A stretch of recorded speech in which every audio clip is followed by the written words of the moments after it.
Is because, first of all, it interests me. All right, there's lots of things known about adults and how they may or may not react, but in all honesty, there's not really that much known about children, just because we really can't measure the fact of when a person's a child, what they experience. So I'm interested to see how well this class can give me insight into that. Because it's the first basis of life that we have.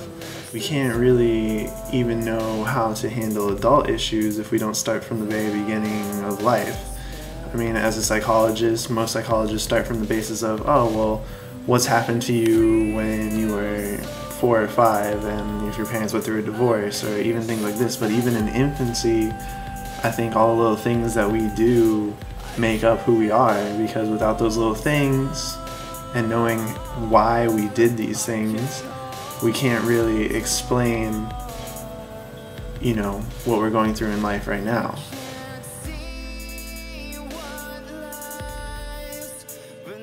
Like I said again, the reason I'm studying infants is because it fascinates me, honestly, how a mere blob can become a working individual.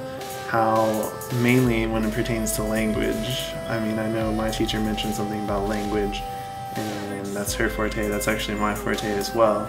That's one aspect of infancy that always has interested me, just because I am a bilingual kid, and it would be helpful to me to understand how that's possible. Important for researchers to study infants is to really get a basis of what it is to be a human being.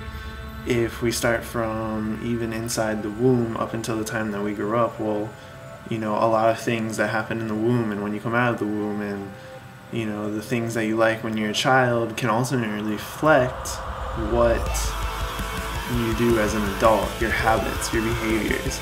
So we can understand, if researchers can come to understand how a child is when they're a little bitty baby to how they grow up, we'll have a better idea of how people behave. The only problem with learning how people behave and how infants behave is that once an infant grows to the age of where he can communicate and articulate and learn to lie, it's hard to really get to the deepest root of why that person is the way they are, because a lot of people don't like to self-reflect. But if we can catch it at an early age, I believe research in this area will help a lot of people grow from the inside out, not just on this metaphysical level.